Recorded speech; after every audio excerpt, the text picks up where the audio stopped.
Welcome back, everybody, to the Dharma Doors. I'm MC Owens, and this is the San Francisco Dharma Collective. Tonight, we're going to read a new sutta tonight. We spent the last few Sundays talking about sutta number 102, and tonight we're moving on to sutta number 103 in the Majjhima Nikāya, the Middle Length Discourses of the Buddha. Um, This is called the Kinti Sutta. It's my new favorite sutra. So get ready tonight. I'm very excited to share this with everybody. Um, I think it's a small sutta, so we'll probably be able to get all the way through it. Um, so because it's a sort of a shorter one, I want to start sort of just by mentioning something. I haven't mentioned it for a while. There's a few new people that are attending tonight. So I want to quickly kind of mention something. It has to do with like how to read a sutta like tonight. Like how should one read it? Well, what I want to start with really quickly is so I want to remind everybody that for kind of even a few years now, we've been reading the kind of the original, early, older suttas from the Pali or translations from the Pali language. And I want to remind everybody that, I'm always holding up these collections. They're called the Nikayas or the Agamas. And so these are these collections of the teachings of the Buddha. These are the early teachings. There's 5 collections of the early suttas. But the thing that I want to mention is these suttas, meaning these hundreds and hundreds of suttas from the early Buddhist, you know, kind of the early Buddhist tradition. The thing about it is that if you want to kind of like study Buddhism, if you want to like study the history of Buddhism, it's important to know that there's all these different groups of early Buddhists. There were many, many, many different groups of Buddhists all throughout India. And this is like after the lifetime of the Buddha, after the Buddha got done teaching all of this, there were all these different Buddhist groups. And for the most part, they all read or recited or studied the same suttas. They all sort of studied the same teachings. But what I want you to know is that these these particular collections that we call them the Nikayas. These collections of suttas are representative of the Theravada tradition, which is only one of those many early groups of Buddhists. And in fact, the Theravadins were only one subsect of one school of many schools of early Buddhism. So what I'm kind of want to get to is that the Theravada tradition, it has a very kind of a particular way of understanding the Dharma, a particular way of understanding the teachings. And so a sutta like tonight are, sutta number 103 in the Majjhima Nikāya. I already mentioned, I think I mentioned this, that when we moved on, excuse me, when we moved on to the final 50 suttas in this collection, I kind of mentioned that it's almost like we're moving into like a miscellaneous category because these suttas don't really seem to have a very clear through line. They sort of seem like they're just grouped together at the end. So, in other words, you could understand that in the Theravada tradition, a sutta like this is not of the highest, most utmost importance. It's the suttas that were included in the Digha Nikāya, the long discourses of the Buddha. These are considered like, by the Theravadins, these are considered like the really, really important teachings. Not that these are not Dharma, but they're just sort of relegated to these sort of the backwoods of the Dharma treasury, right? But what I want to kind of mention is that a sutta like tonight, it could have been the foundation of an entire school of Buddhism. Let me get to what I'm actually going to talk about tonight. So what I want to kind of talk about is I want to approach tonight's sutra and I want to talk about this division between what we call Hinayana and Mahayana. And what I'm going to kind of get around to tonight is that there's a way to read this sutra tonight as a Hinayana, Theravada, early Buddhist sutta. But I think there's a way to read this sutta as a Mahayana sutra. In fact, I'm going to present it to you as a Bodhisattva Path Sutta. I bet you didn't know that there were Bodhisattva Path Sutras in the Pali Canon. So I just want to make that clear that we're going to kind of approach this sutra two different ways tonight. And this will be kind of a, it's a study in reading Buddhist sutras. So that's what we're going to do tonight. Let's start with a quick couple words about the title. So this sutta has a very strange title. The title it's called the Kinti Sutta.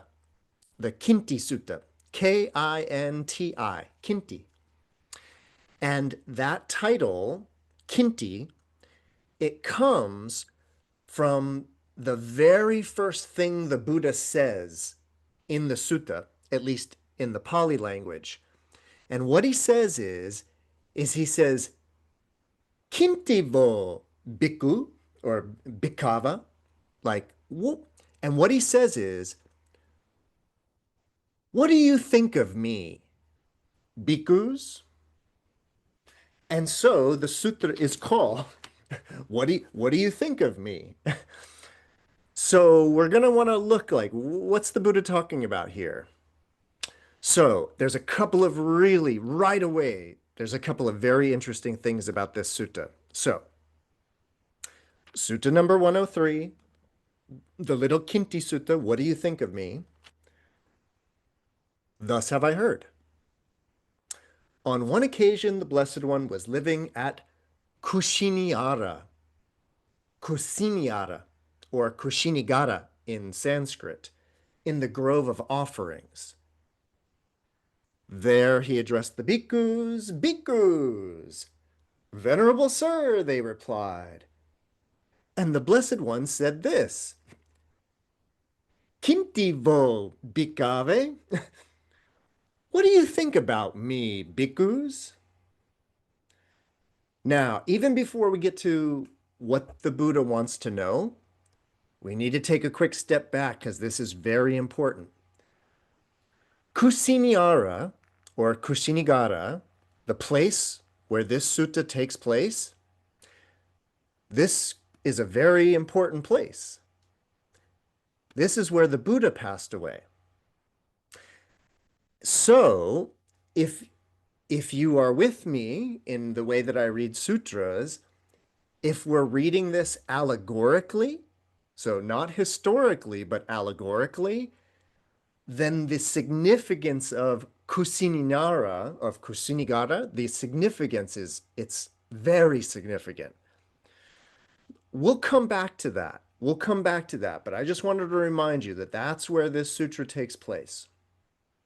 So the Buddha says this, what do you guys think of me? Do you think that the recluse Gautama teaches the Dharma for the sake of clothing, for the sake of receiving clothing? Or do you think that the recluse Gautama teaches the Dharma for the sake of alms food, for food? Or do you think that the recluse Gautama teaches the Dharma for the sake of a resting place, for the sake of shelter? Or do you think that the recluse Gautama teaches the Dharma for the sake of some better state of being? Bhava ava hetu, for some better bhava. So that's the Buddha's question. What do you think of, why do you think I teach the Dharma? Do you think I teach the Dharma for clothing, for food, for shelter? Do you think I teach the Dharma because I'm trying to get into heaven? Because I'm trying to get into some better state of existence? So those are the four possibilities that the Buddha puts out there. Why you guys listen to me? What do you guys think of me? That I teach the Dharma for these reasons. And the bhikkhus respond, we do not think that about the Blessed One, that the recluse Gautama teaches the Dharma for the sake of robes or clothing, for the sake of alms food, or for the sake of a resting place, or for the sake of some better state of being. So, bhikkhus, you don't think that about me, do you? You don't think that the recluse Gautama teaches the Dharma for the sake of clothing, food, shelter, or for some better state of being? Then what do you think about me? Venerable sir, the bhikkhus replied, we think thus about the Blessed One. The Blessed One is compassionate and seeks our welfare. He teaches the Dharma out of compassion. So, bhikkhus, you think this about me? The Blessed One is compassionate and seeks our welfare.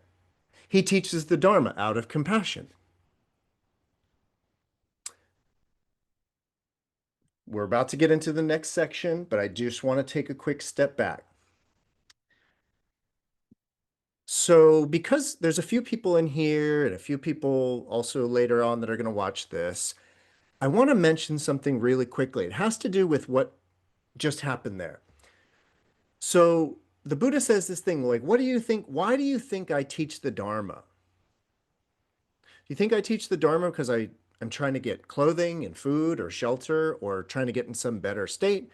And the bhikkhus say, no, you teach the Dharma because you're compassionate. You teach it for our sake.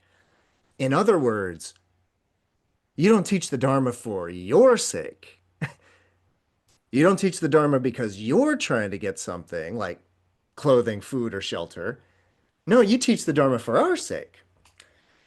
Really quickly, just because this is like, serious Dharma studies tonight, I want to mention something about the formula of that.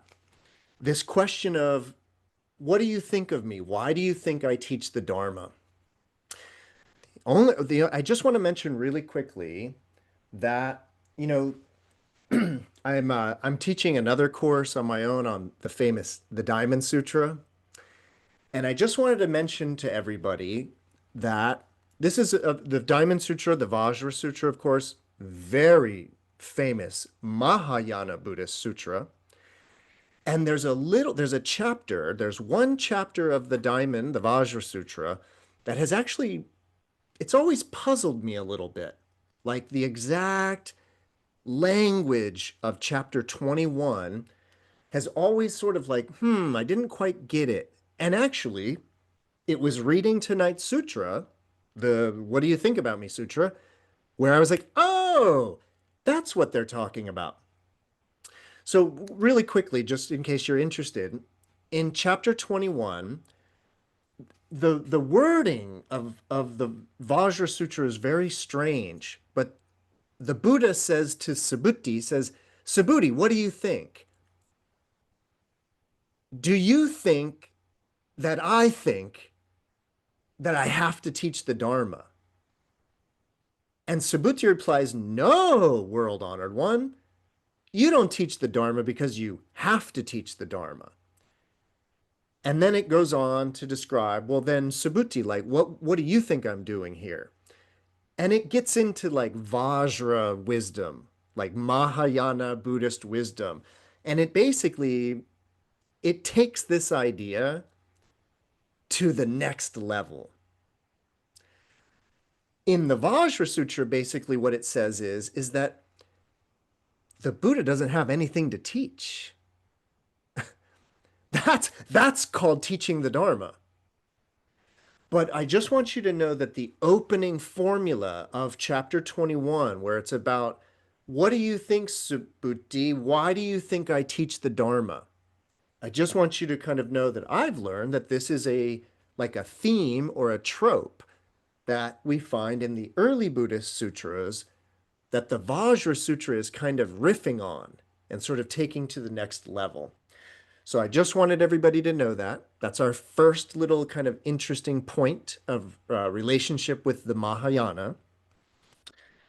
So in this sutta, the Buddha doesn't teach the Dharma for his own benefit. He's compassionate and teaches for the benefit of others. Okay. What does he teach for the benefit of others? So now I'm getting to section 3.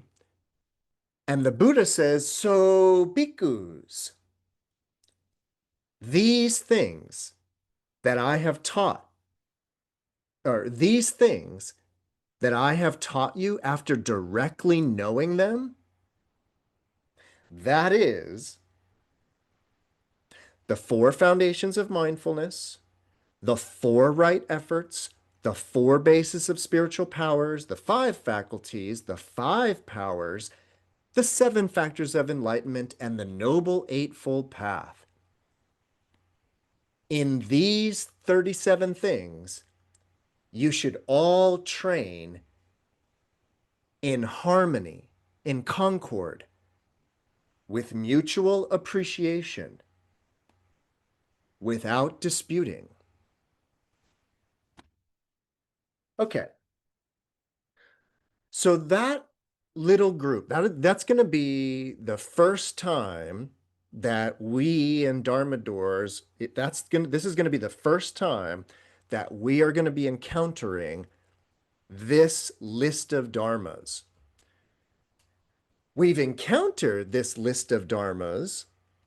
By the way, this list of dharmas is called the 37 Aids to Awakening.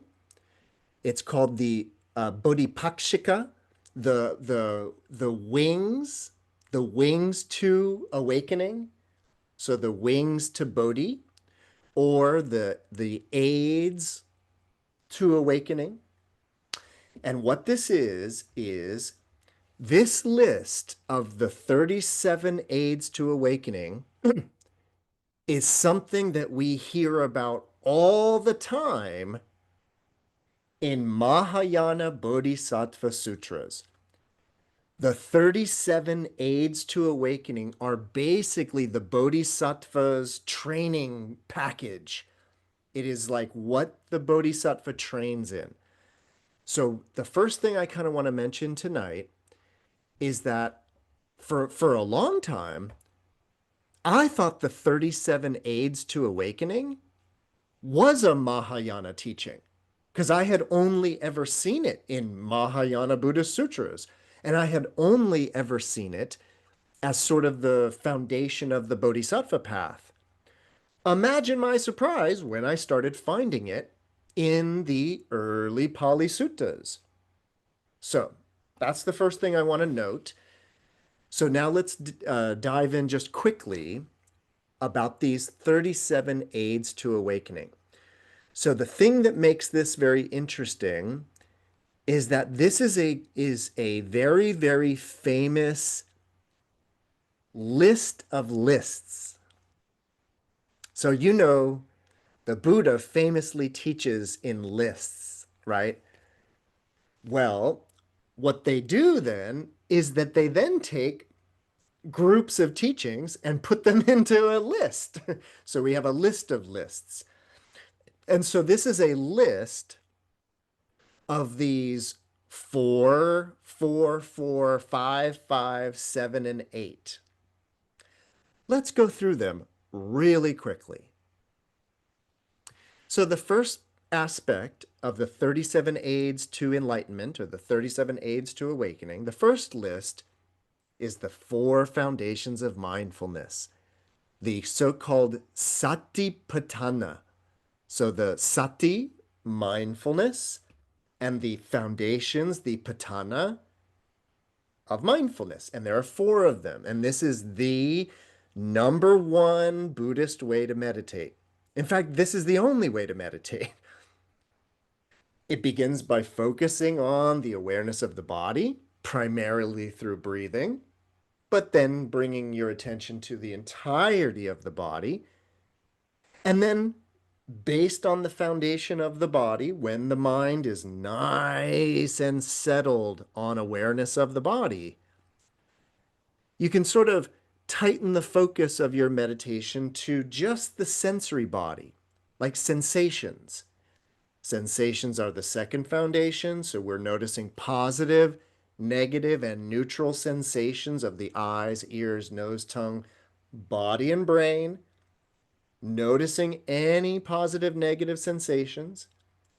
And then when the mind is nice and settled and concentrated on the senses of the body, on that foundation, you can then tighten the awareness and bring it to citta, the very state of mind that you're in at this very moment, but with an awareness that that state of mind is arising out of all of your positive, negative, and neutral reactions right now that are all coming to you from the body.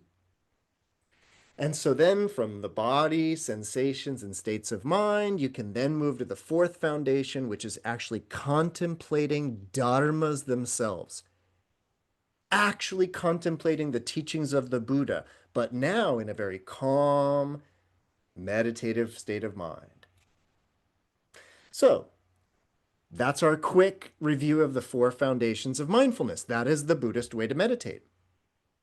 Next up are the 4 right efforts, which is all about wholesome and unwholesome dharmas. Regarding unwholesome dharmas, if you've got them, you're trying to get rid of them. And if you don't have them, try not to let them come to fruition or arise in that way. So those are the first 2 right efforts regarding unwholesome dharmas. And then regarding wholesome dharmas, if you got them, try to keep them. And if you don't have them, try to bring them about. Those are the 2 right efforts concerning wholesome dharmas. And those are the 4 right efforts. So being totally mindless and out of control is unwholesome. Focused attention on breathing is a wholesome dharma. So if you find yourself meditatively calm and aware of your body and breathing, that's a wholesome dharma. Keep it going. And if you're not mindfully aware of your body and your breathing, work on it. Bring that about. Or if you're totally mindless and you're totally running around crazy and that's your current deluded, unwholesome state of mind, try to rein that in and stop it. And if you are not mindless and out of control, try to keep it that way. And that would be practicing the 4 right efforts. And this is around all types of practice and morality, making an effort in both directions of tampering down the unhelpful, unwholesome, and encouraging the wholesome and the helpful. All right. So that's the 4 foundations of mindfulness, the 4 right efforts. All of that will be of great help for treading what is known as the Riddhipada, the 4 steps to spiritual superpowers. The 4 steps to spiritual superpowers. And by the way, this is about cultivating deep states of meditation. not just sort of calm abiding, but deep states of meditation that bring about the siddhis, the superpowers. So that's why this is called the path to the superpowers. It has 4 steps, and the first step might be the most interesting. So the first aspect of the Riddhipada is chanda, desire. But this is an important lesson about chanda. Chanda means desire. But in Buddhism, desire is not a bad thing. I know that might surprise some of you out there. No, desire is not a bad thing.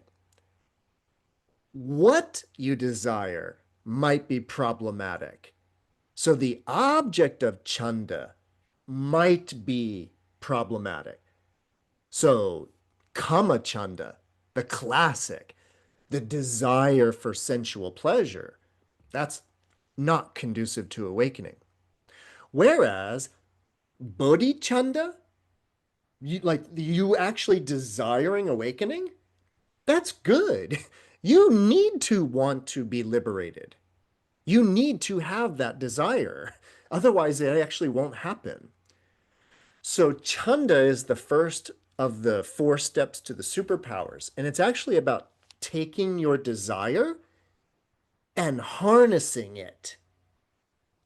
So, but again, this is your desire for liberation, your desire for awakening.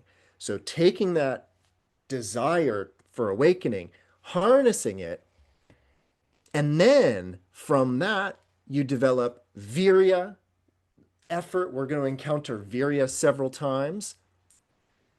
And then that is developing citta, which happens to be one of the 4 foundations of mindfulness. It's number 3. Well, it's coming in also in the Riddhipada. So this is about cultivating mindful citta.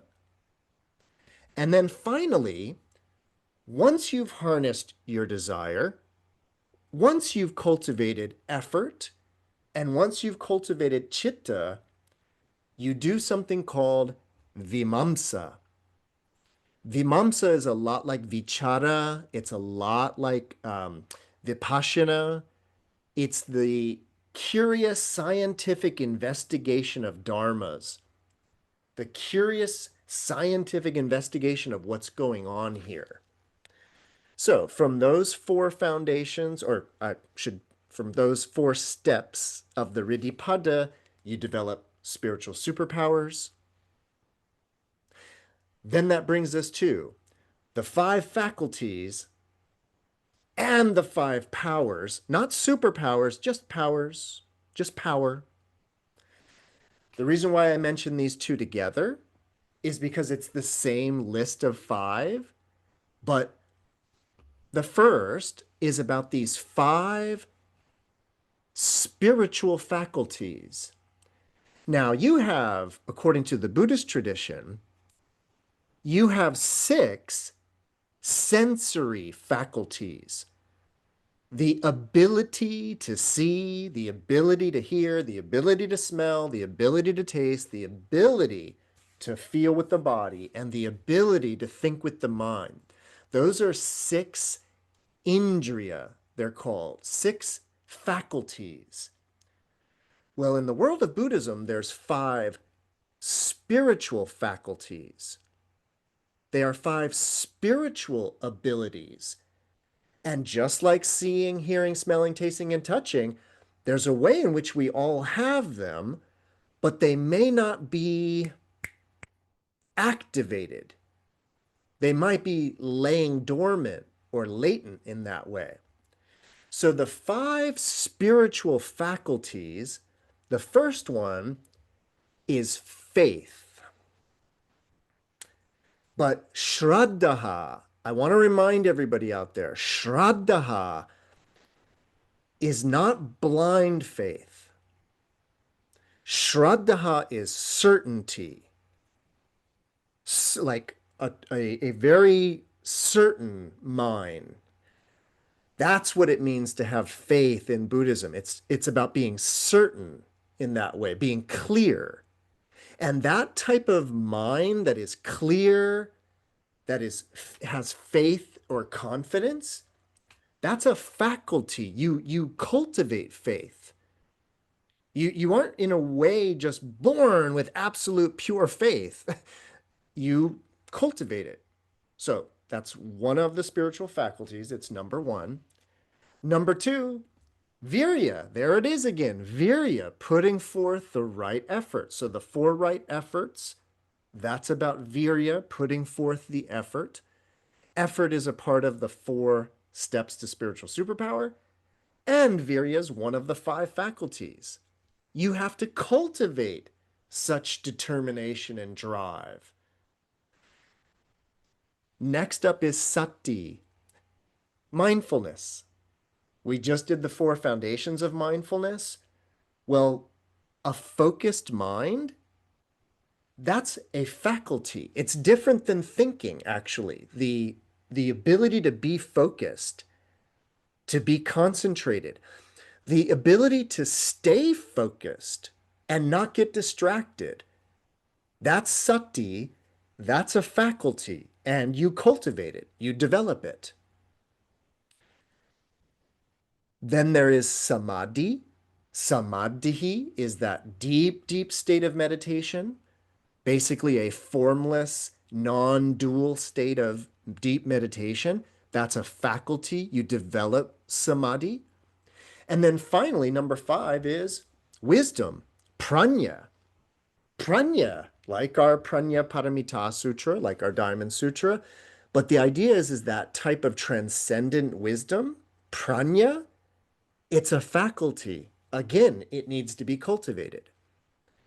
Now, those five spiritual faculties, prajna, samadhi, mindfulness, virya, determination, and faith, if you cultivate those five faculties, you develop the next list of five, which are the five powers.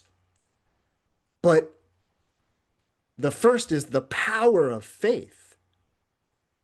The second is the power of virya, the power of having that drive. Let me pause on that one to give you an example. So the idea is that an example of virya, is this sort of like, I often use this as an example. It's quotidian, but it is virya nonetheless. So for me, an example of virya is when you've got that big pile of dishes and you really want to just let those last few soak. You really just want to I'll do those in the morning, right? Well, virya is actually just kind of in a way, getting them all done. It's sort of like it takes that little extra bit of effort. You kind of want to be lazy and just let them soak. But if you practice virya, you put forth that energy and you finish up all the dishes. And then you would have practiced virya, would have cultivated it. Well, eventually, if you cultivate virya, it turns into a power. Because you've cultivated it, it's something that you can now initiate when you need it. Oh, I need to stay up a few more hours. I've got virya. Bing, just turn on my power. But if you haven't cultivated that faculty, you won't have that power. Mindfulness, focused attention is a power that you develop in that way, as well as our samadhi and our prajna. These are powers that you can kind of kick in and utilize in that way. All right, so we did 4, 4, 4, 5 and 5, and that just leaves the 7 factors of awakening and the Noble Eightfold Path. For time's sake, I'm not going to go through all of it. I have them here. I could do it. Does anybody want me to do it? Okay, for completion's sake, the 7 factors of awakening. This is an interesting one. So this is called the Bodhyanga, the Bodhyanga. If you've ever heard of Ashtanga, Ashtanga yoga? Well, Ashtanga is the Ashta Anga, the 8 Anga, the 8 limbs. These are limbs, or like limbs of a tree. So in the factors of awakening, they are called limbs. I believe the metaphor is the Bodhi tree, the tree of awakening or the tree of enlightenment. And there's 7 branches or limbs to the tree of awakening. Now, some people teach the 7 factors of awakening as these are the 7 things that kind of get you to Bodhi, to a Buddha, to the state of awakening. Other people teach that these are the 7 qualities of somebody who is awakened. Or maybe it's the same thing. It's the path and then what it means to be there. But the 7 factors of awakening, the first one is sati, is mindfulness. So the first of our list were the 4 foundations of mindfulness, and then we've seen mindfulness appear on this list a few times. So a Buddha, an awakened being, is mindful. Not all scatterbrained and distracted and easily distracted. No, no, no.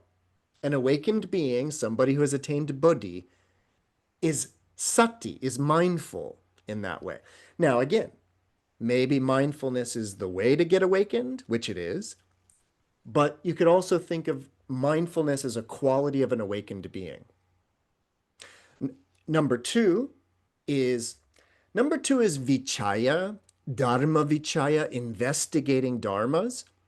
It corresponds exactly with vimamsa, the 4th of the 4 steps to the superpowers that we just talked about. It also corresponds with vipassana. So the first factor of awakening, sati, it corresponds to the shamatha, calming side of the Buddhist path. Whereas the second factor of awakening, this vichaya, this investigating dharmas, this is the more active, contemplative, vipassana mode of meditation. And a Buddha, an awakened being, is insightful, is investigative in that way, is a kind of a scientific mind in that way. So that's the 2 first factors of awakening. Number 3, virya. There it is again. You gotta put forth the effort. I don't know how many times it has to be on this list. The Buddha's not going to make you awakened. A magic potion is not going to make you awakened. You're going to make yourself awakened. So you gotta put forth the effort. So a Buddha has drive for days, has determination for days. Or if you want to be awakened, you're going to have to use drive and determination. So you can look at it either way. Number 4, the 4th factor of awakening, is priti, joy or rapture, as it is sometimes translated.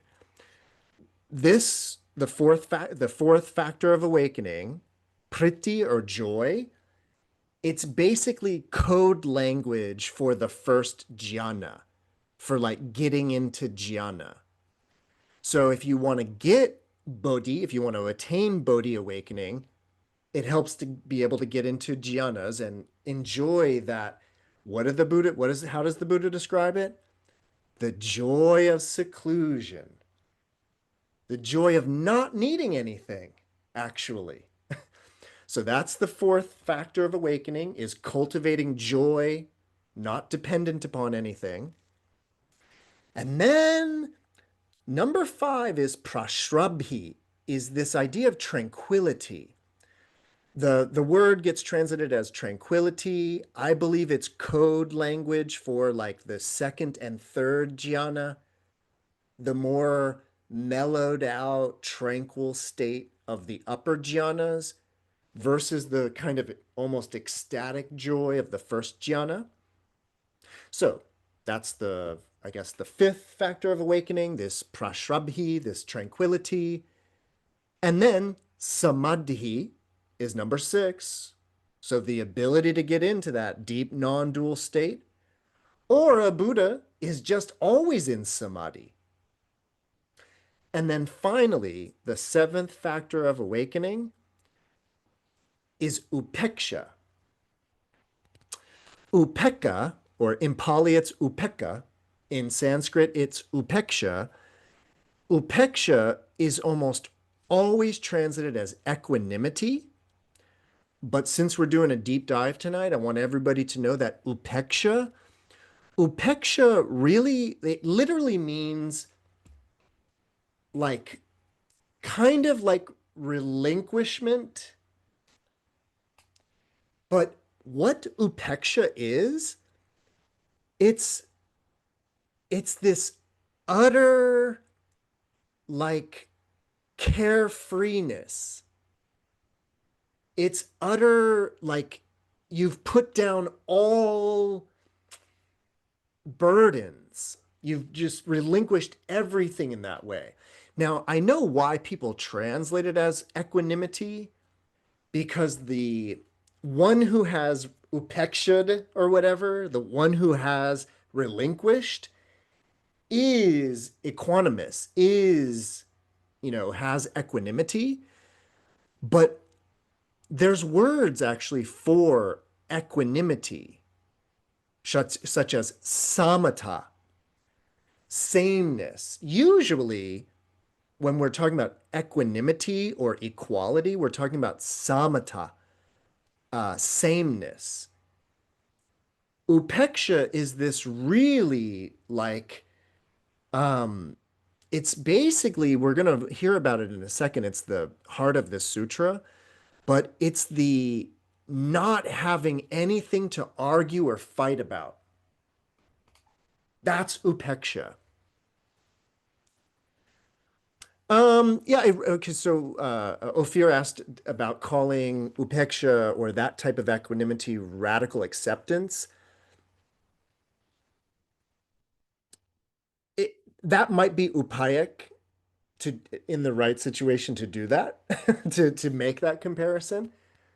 I wouldn't necessarily do it, but it might have its place, Ophir. Yeah.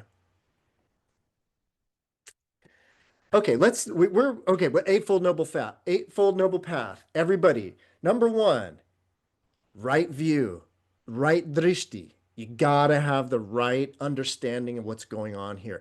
You can't think that pleasure is going to come from anything. That's the wrong view. That is one of many wrong views. So you got to have the right view. And the right view is understanding, pleasure isn't going to come from things. And why? Because everything's impermanent. That's another aspect of the right view, is understanding that everything's impermanent. Don't be foolish. Have you ever seen anything stay exactly the same forever? Or at least as long as you've noticed? No. So be wise and know the right view is one about impermanence, maybe even emptiness. That's the right view. First step on the Noble Eightfold Path. And you got to have the right view so that you can make the right intention, so that you can have the right intention. So that's the second step on the Noble Eightfold Path, is having the right mindset. What would be the wrong mindset, the wrong intention? I'm going to get all the goodies. They're going to make me happy. I'm going to get even more goodies and they'll make me happy. So my intention is to get stuff because it'll make me happy. That's the wrong intention. The right intention would be, maybe I don't need this stuff to be happy. I might need it to function in society. I might need it to do things. I might need it in that way. But the idea that I need it for pleasure, that might be the wrong intention and the wrong view. So, right view, right intention, and once we have those squared away, we can start using our voice in a proper way, a way that is conducive to enlightenment. By the way, the Noble Eightfold Path is always phrased as the right view, the right intention, making right speech, samyak vach, having the samyak having the right view. My personal way of teaching that is what samyak, what right means, is conducive to awakening. That is right. That's how I understand it. So the wrong view, it's not like wrong, it's just conducive to suffering. So there are views that are conducive to suffering, and I would call those wrong. And there's a view, or the view, or no view, that is conducive to awakening. There's intentions that are conducive to suffering and intentions that are conducive to awakening. There's ways to use your speech. You could be lying all the time, and that's conducive to suffering.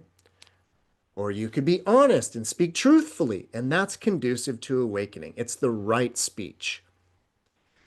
Then there's right action, right performance of karmic action with the body. Once again, killing, stealing, being abusive, that's all conducive to suffering. It's wrong. Whereas using your body in a kind, gentle way, that's conducive to awakening. So following the precepts regarding body, speech, and mind, that's right intention, right speech, right action. So that's the first 4 steps on the Noble Eightfold Path. Then there's the last 4 steps. Next up is right livelihood. Right livelihood has a lot of different definitions, but the general understanding is that it's wrong livelihood if you have to break any of the precepts to do it. So that's the idea of a bad job or the wrong job. If it makes you lie, cheat, steal, be violent, any of the things that are not conducive to awakening. And then finally, wait, where were we? All right. Where were we? Right? Oh, right. So if you have the right livelihood and the right bodily action, speech, right intention, right view, if all of that's in line, you're in a great position to put forth the right effort. There it is again, effort. It's almost on every list. So where were we at? 4, 5. This is the 6th step, putting forth the right effort. And if you put forth the right effort, then you can attain right mindfulness and right concentration. Those are the last 2 steps of the Noble Eightfold Path. Right sati, right samadhi, right mindfulness, right concentration. So that's the Noble Eightfold Path and the 7 factors of enlightenment and the 5 powers based on the 5 faculties, 4 steps to the superpowers, 4 right efforts, 4 foundations of mindfulness. That's the Dharma. Those are the 37 aids to awakening. Noe, question about the 37 aids? Just the last right and wrong of the Eightfold Path. The word wise sometimes comes up, unwise, wise, and I appreciate that so much more than right and wrong. I like wise and unwise as well. Oh, okay. Conducive to awakening or not, wise, unwise. Yeah, the language of like right and wrong, it really misses the point. Yeah. All right. Okay. So, by the way, that also is sort of also an early representation of what the text is actually about to call the Abhidharma. And we want to remember that an aspect of Abhidharma, like what is this Abhidharma that people talk about all the time? Well, an aspect of the Abhidharma is its lists of lists. It's a way of taking all the teachings of the Buddha and trying to kind of compile them into one system. That's the Abhidharma. That's going to be relevant in a moment. All right, we got work to do. Hope everybody's ready. Okay, so the Buddha says, "What do you guys think of me? You think I'm doing this for money? You think I'm doing this for food?" They say, "No, you're doing this out of compassion. You teach out of compassion." And the Buddha says, "You're right. I teach out of compassion. And what do I teach? I teach these 37 aids to awakening. And the Buddha says, you guys should practice all of this. And you guys should train in harmony.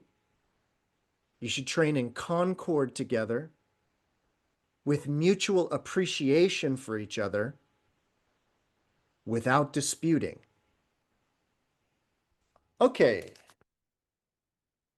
Now, the Buddha says in a paragraph or section 4, he says, now, while you're training in concord and harmony with mutual appreciation for each other without disputing, it might happen that two of you, that two bhikkhus, might make different assertions about the Abhidharma, about the higher Dharma. Now, the Buddha says, if you should think this, these two venerables, these venerable ones, differ about the meaning, and they differ about the phrasing. So we're about to do a section where the Buddha is going to be talking about people arguing about the Dharma and arguing about the artha or the vyanjana, the meaning of the Dharma versus the phrasing of the Dharma. So this is another quick thing I need to put in here in parentheses. It's part of my little discourse on how this is actually a Mahayana Bodhisattva Sutra. So it is also part of the Bodhisattva Mahayana tradition that a Bodhisattva attains what are called the pratisamvid, these, there are 4 aspects for teaching the Dharma.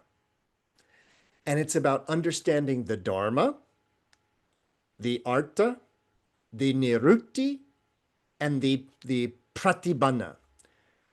So the Buddha in these Mahayana Sutra talks about how a bodhisattva understands the Dharma, like all of the teachings. Like you know how I just gave you guys a quick lesson in the 37 Dharmas? Those are Dharmas. So those are the teachings. I also did my best to tell you what all of that means. So I did my best to tell you the dharmas and the artha. What does all of that mean? So like 4 foundations of mindfulness. I did my best to explain how I understand body, sensations, states of mind, and finally dharmas. The third part of this bodhisattva thing that I'm talking about is called nirukti, but it corresponds to this vyanjana that we're talking about, the phrasing. Phrasing is about how I explained the meaning of the Dharma to you. Like the examples I used, my phrasing, the actual way that I described it. Now, there's a 4th aspect to the Bodhisattva path, which is called pratibhana. And it's actually about fun and pleasing speech. So a Bodhisattva not only understands the Dharma, but understands what it means, understands how to explain it, and explains it in a way that people like to hear it. All of those, by the way, those 4 things are totally in this sutra. So I'm making my argument about how this is like an early Mahayana Bodhisattva Sutra. So what the Buddha's talking about is, hey, if any of you guys see people arguing about the Dharma, it might be that they are arguing about the meaning. It might be that they're arguing about the way that you put it, like the phrasing, or they might be arguing about both, or neither, actually. So, really quickly, the Buddha says, now, if you should think this, hey, these venerable ones differ. They are arguing about the meaning and the phrasing. This is what you should do. Whichever of the two you think is more like amenable, more approachable, right? Well, that person should be approached and addressed saying, hey, you venerable ones are differing about the meaning and the phrasing of the Dharma. You guys should know that it's for this reason. Like, and I think we would understand that you should explain what the argument is about at this point. But the venerable ones should know that it's for this reason that there's a difference about the meaning and a difference about the phrasing. Don't don't get lost, guys. Like, don't fight. Then, whichever monk, whichever bhikkhu you think is the most amenable of those who side together on the opposite side, then the most amenable person should be approached and said, hey, you guys are differing about the meaning and the phrasing. But you guys should know that it's for this reason that you guys have a difference about the meaning and the phrasing. Don't fight, guys. So, what has been wrongly grasped should be borne in mind as wrongly grasped. Bearing in mind what has been wrongly grasped as wrongly grasped, what is dharma and what is discipline should be expounded. So, I'm not going to spend too long on this because I really want to get to the end of this. So the Buddha is just saying, if there's arguing about the meaning and the phrasing, you should go to the two people and basically try to get them to settle it. It's pretty simple, pretty straightforward. Next section, though, he says, now, if you should think this way, these venerables, they differ about the meaning, but they agree about the phrasing. So, in other words, they're both putting it the same way. They're both using the same phrasing, but they disagree about what the meaning of it is. So, for example, they might both be saying that the first foundation of mindfulness is the body. So the phrasing is the same. Yeah, the first foundation is the body. But somebody might think that that is the astral body. Whereas the Buddha is talking about the physical body of form, the Rupakaya. That would be a dispute in that way about the meaning, even though we're agreeing about the phrasing. So the Buddha says basically the same thing. Whichever one is the most amenable, you should go talk to them first and then go talk to the other side. And basically, you should be saying, come on, guys, don't fight. This will make sense in a moment. And I'd spend a little bit more time on this, but you're going to appreciate the next section. So after that one is section 7, where we have another option. The Buddha says, now, if you're thinking this way, like if this comes up, hey, these venerable ones, they agree about the meaning, but they differ about the phrasing.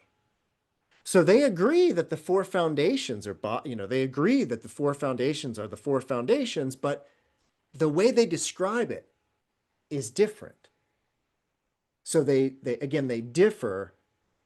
They agree about the meaning, but they differ about the way it's phrased. Then, whichever bhikkhu you think is more amenable should be approached and addressed, saying, "Hey, you venerable guys you guys agree about the meaning, but you disagree about the phrasing." The venerable one should know that it's for this specific reason that there is agreement about the meaning, but difference about the phrasing. But the phrasing's a mere trifle. The phrasing is nothing. Don't fight about something so trivial, basically. Let the venerable ones not fall into a dispute over a mere trifle. And then you go to the opposite side and you say the same thing. The phrasing is trivial. Don't fight about the trivial.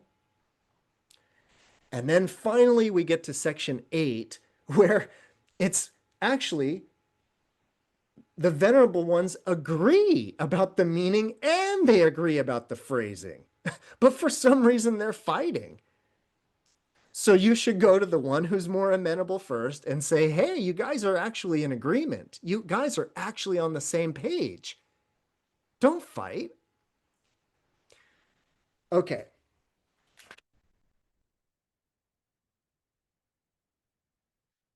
So that's the first example that Buddha gives. And I want to remind you, he said the thing right after the 37 aids of awakening. He said, and by the way, guys, practice this in harmony, in concord, and don't dispute.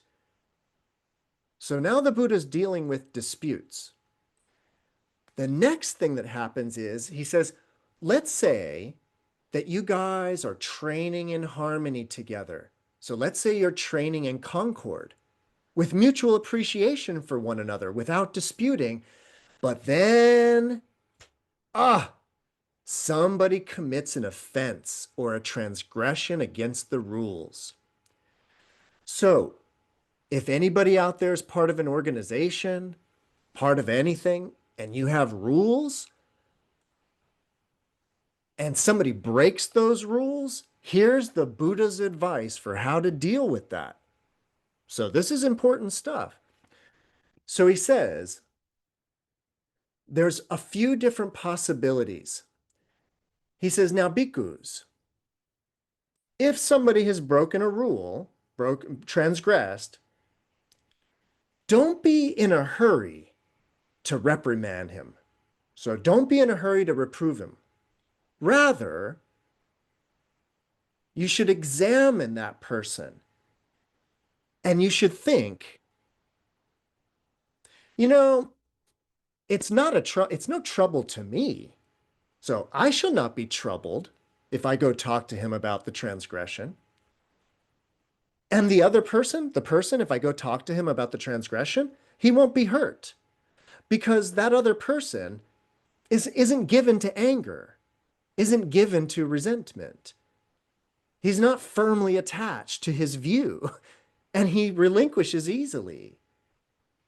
And I can make that person emerge from the unwholesome and I can establish them in the wholesome. If such a situation occurs, bhikkhus, it is proper to speak to the person. Right now, I want us to start to notice that the Buddha is giving advice for how to be a peacemaker. This is the role of the bodhisattva, by the way. It's why I'm making my argument that this is actually a bodhisattva sutra, because even though the Buddha is not describing the bodhisattva, he is describing a practitioner who's functioning as a kind of diplomat peacemaker. So everybody got the first one? If it's no trouble for me and they're cool, they're chill, they're not going to freak out, they're not really attached to their views. If that's the case, yeah, go talk to them, the Buddha says. Okay. Now, there might be another situation. It might occur to you this way. I shall not be troubled if I talk to the person, but the other person, they're going to get pissed off. So the other person will be hurt. So if I go approach this person about breaking the rule, they're going to be pissed off. For the other person is given to anger. They're given to resentment. However, they're not actually firmly attached to their views, and they relinquish easily. I can make that person emerge from the unwholesome and establish them in the wholesome. It's a mere trifle that the other person will be hurt.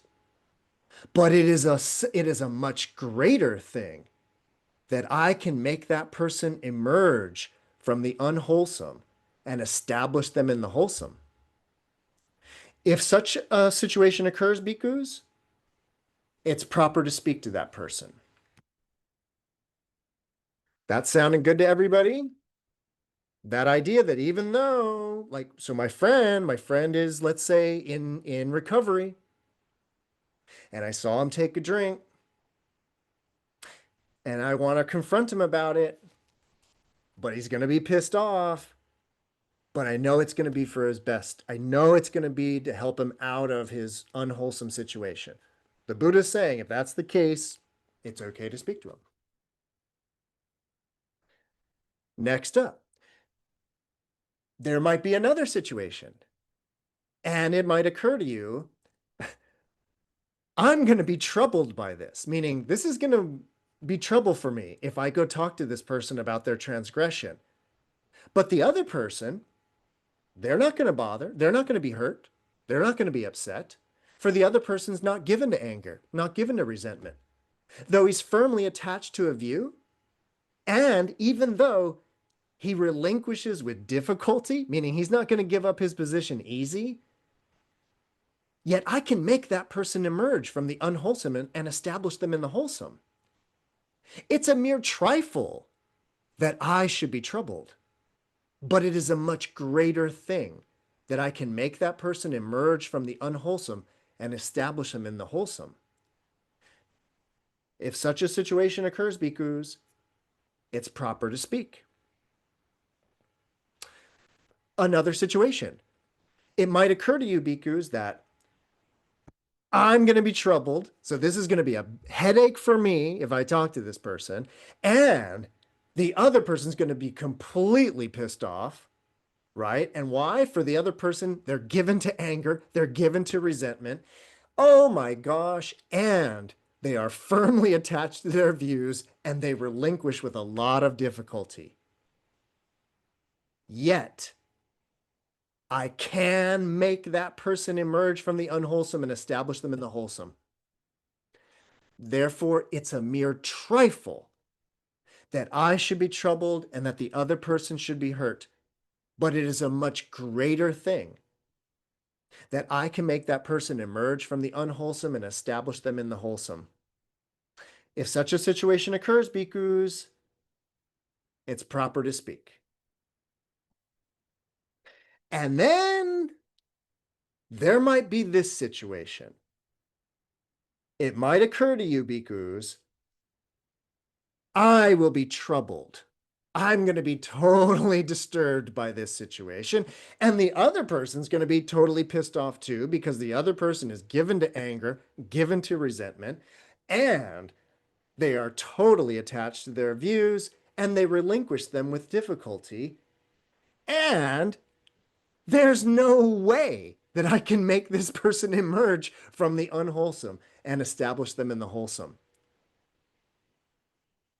If such a situation occurs, one should not underestimate equanimity towards such a person.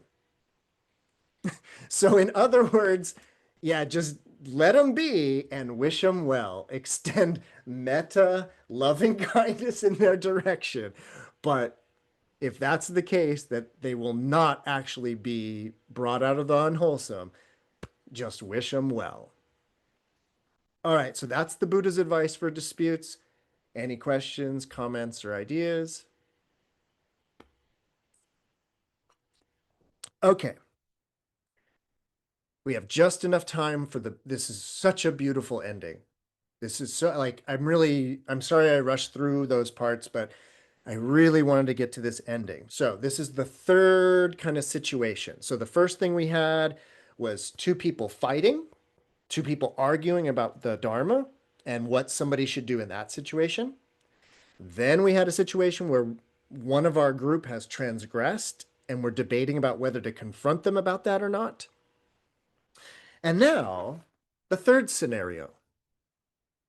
So while you guys are training in concord and in harmony, with mutual appreciation for one another, without disputing,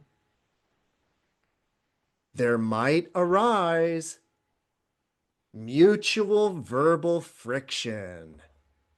In other words, there might be a fight, an argument between people. Not an argument about the Dharma, just a straight up argument, right? So while while we're training, while we're practicing in harmony, there might arise mutual verbal friction, insolence in views, mental annoyance, bitterness, and dejection. Then, whichever bhikkhu, so remember, this is you're being the bodhisattva peacemaker, and you're seeing that there's a fight. There was like a verbal argument or people being bitter and resentful towards each other, and you're the peacemaker and you see it. So, whichever of the practitioners, whichever bhikkhu you think is the most amenable of those who side together on one part, that person should be approached and addressed this way. Hey, while we were all training in concord and harmony, you know, with mutual appreciation for each other, friend, without disputing, there arose some verbal friction, some insolence in views, mental annoyance, bitterness, and dejection. If the Buddha knew, meaning, so if the capital R, if the recluse, if the Buddha knew, would he censure that? Answering rightly, the bhikkhu would answer this way. Yeah, while we were training, verbal friction and mental annoyance and bitterness and resentment all broke out. And if the recluse, if the Buddha knew about it, he would censure that.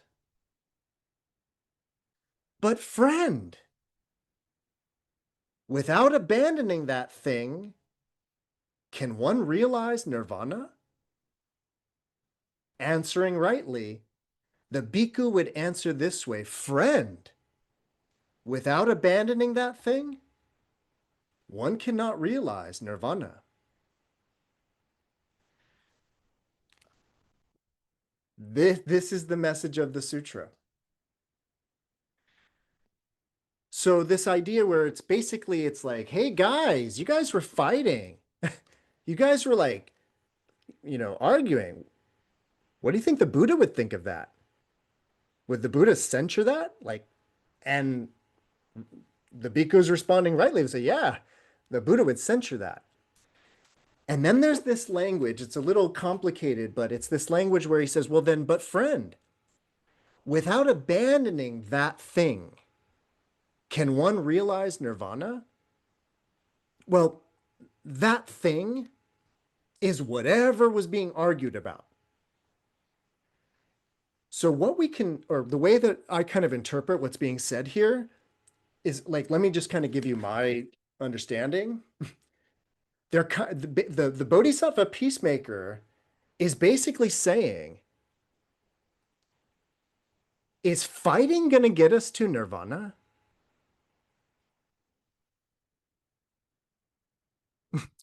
It's absurd because the teaching is about non-dispute.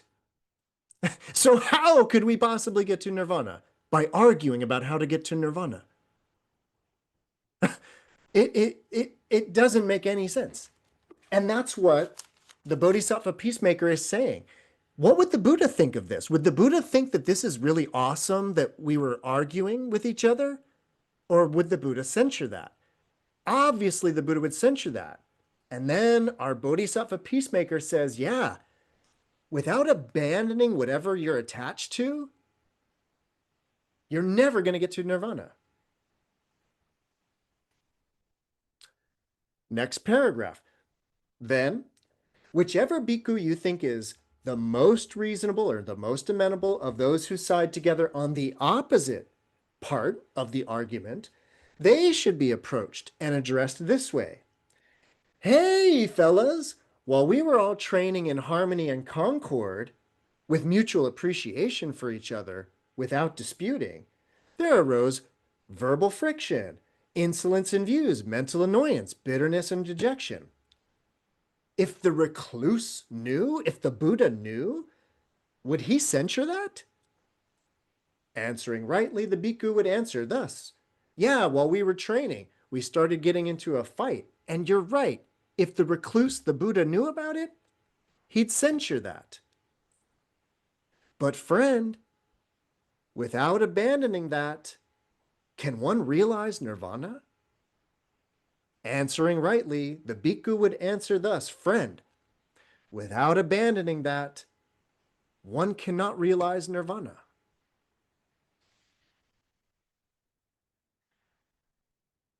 Now, if others, so not our Bodhisattva peacemaker exactly, but if others should ask that bhikkhu thus: was it the Venerable One who made those bhikkhus? So this is the grand, beautiful conclusion to this sutra. So our, what I'm calling the Bodhisattva peacemaker, but the Buddha is describing, there might be an argument about the Dharma, there might be somebody who transgresses the rules, or there might just be straight up a fight or an argument.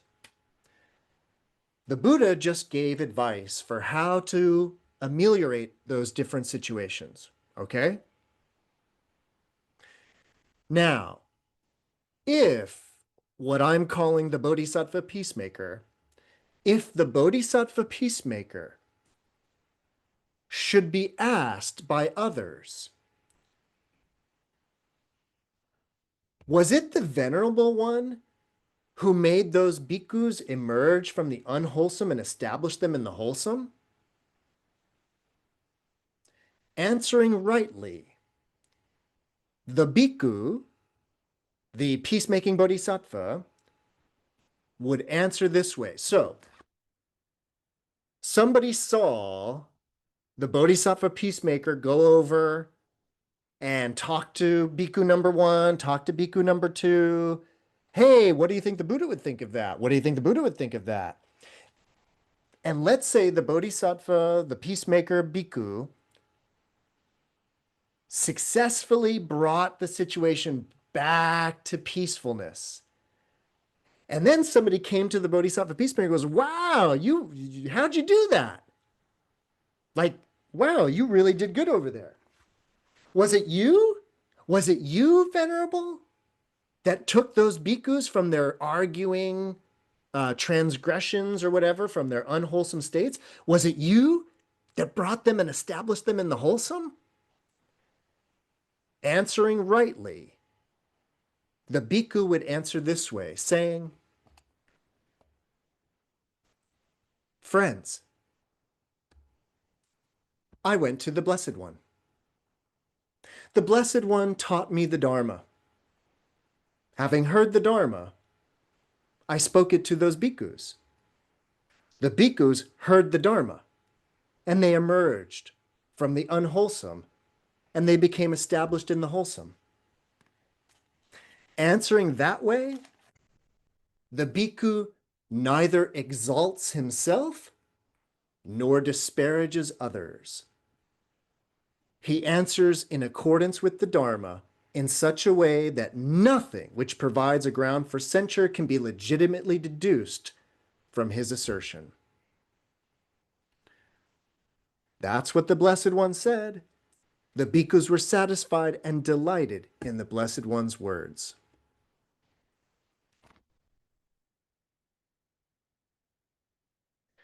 So this beautiful, beautiful ending, right? This beautiful statement of like, oh, did you do it? Nope. I learned the Dharma. I taught the Dharma. It was the Dharma that brought them to wholesomeness. Amazing. All right. Any questions, comments, answers, or ideas about the little Kinti Sutta? What do you think? What do you think of me? Just looking at my notes, we covered a lot of ground, covered a lot of dharmas. Yeah, Maria, what you got? Yeah, thank you. What an awesome sutra. And so just really helpful is my main comment. The explication of the list of lists And I've heard all that stuff before, but this was the best. So it's very helpful for me to hear this, because it's like, oh, this is why this is happening. I've been cultivating this, and that's causing this. And oh.